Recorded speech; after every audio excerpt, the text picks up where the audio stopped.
Welcome to Marketplace Asia, where we'll be exploring the trends that are impacting this region.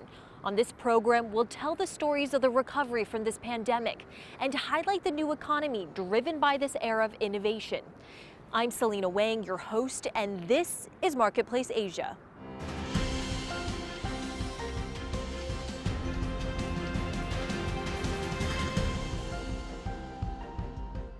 During the pandemic, people turned to e-commerce to buy everything from daily essentials to gifts for the holidays.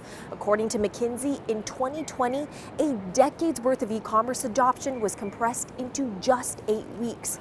For tech giants in Asia, like Chinese company Alibaba, that boost in sales needed a robust logistics system to keep up with demand. David Culver traveled to Alibaba's headquarters in Hangzhou to find out more. A dance of robots perfectly choreographed to serve the needs of digital age commerce. This is Cainiao, the logistics arm of Chinese tech giant Alibaba. At their warehouse outside of Shanghai, countless goods are processed, sorted, stored, and prepped for distribution around the world. In China last year, we generated more than 60 billion parcels a year, which represent 60% of the total packages generated in the whole world. So, which is more than doubling what is generated in US right now. Lin Wan spent 9 years at Amazon in Seattle before taking the helm at Cainiao. The logistics company was launched in 2013 and aims to deliver a parcel to any part of China within 24 hours and 72 hours globally. Alibaba's economies of scale are beyond the grasp of what most people would think of when they think of an e-commerce company. It has a fully functioning payment system. It has entertainment. So try to imagine Facebook or Google then adding to their platform Netflix and different payment platforms and so on. And you can see how the Alibaba ecosystem or community is absolutely massive. Operating on the scale that Alibaba does, Lin says, requires agility in every aspect of the logistics process. That's where digitization comes in. The most important thing for the logistics in China is how to digitize all the basic elements of the logistics, how we digitize each parcel, how to digitize each delivery person. So we give them a handheld device so that they can be assigned the task dynamically. We digitize every warehouse. And the most important thing behind that is we want to build an agile system.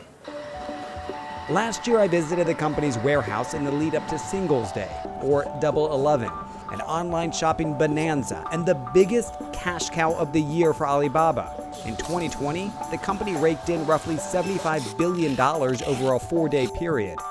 In the days leading up to Double 11 and in the days that follow, it is all hands on deck here. You've got almost every single sorting station staffed as the folks here work to get the customers their packages as quickly as possible. And we're talking millions of parcels. As the robots finish up with the sorting, it's brought over here, and it's up to human workers to start with the packing, box by box. When you think about millions of packages going out, naturally you're thinking about the environment. Well, one of the things that the computer here does is it calculates the exact size for each shipment, the box, the items that go in it, so as to leave as little room as possible for any waste.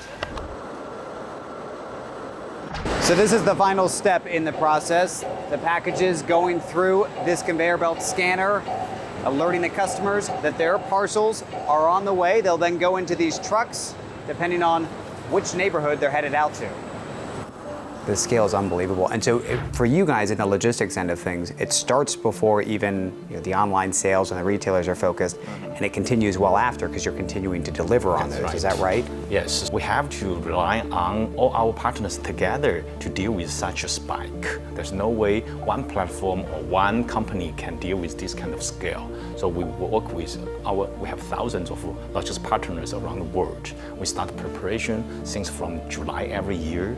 We give out all the forecasted volume by route, by station, by source center. So all our partners can start the preparation round and be completely ready before the W11 event.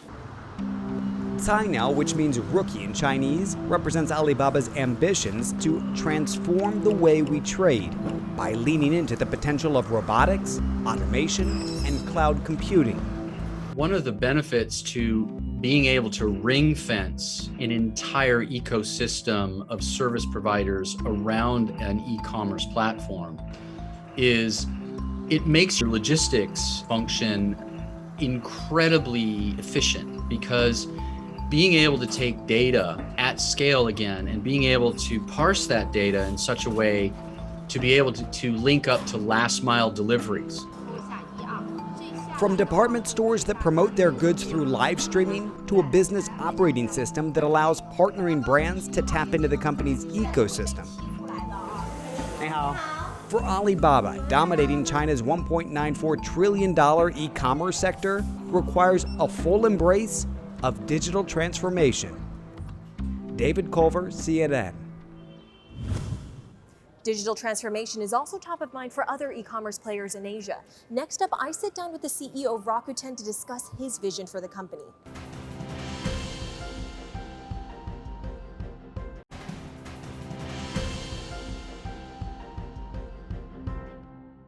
Welcome back to Marketplace Asia. Known as the Amazon of Japan, Rakuten has grand ambitions to become a household name around the world. Its businesses span fintech, 5G, investments, messaging app Viber, and much, much more. I sat down with the CEO of Rakuten, Hiroshi Mikitani, right here at its headquarters in Tokyo to discuss the shifting landscape of e-commerce in Asia. Thank you so much for sitting down with CNN. You started Rakuten in 1997, weathered the dot-com bubble. You now lead Japan's main e-commerce player. What are you most optimistic about? Rakuten itself means optimism. Obviously, this massive digital transformation is accelerating, as a matter of fact.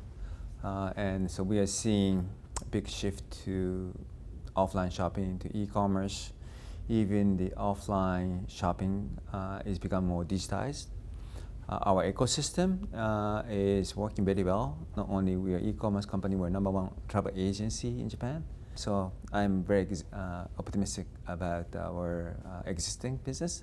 And on top of that, we initiated this big project for the new mobile service as well as mobile platform business. When it comes to e-commerce, Asia is known for innovation. You have Alibaba in China, Lazada in Southeast Asia, Flipkart in India, and here in Japan you also face competition, for instance, from Amazon.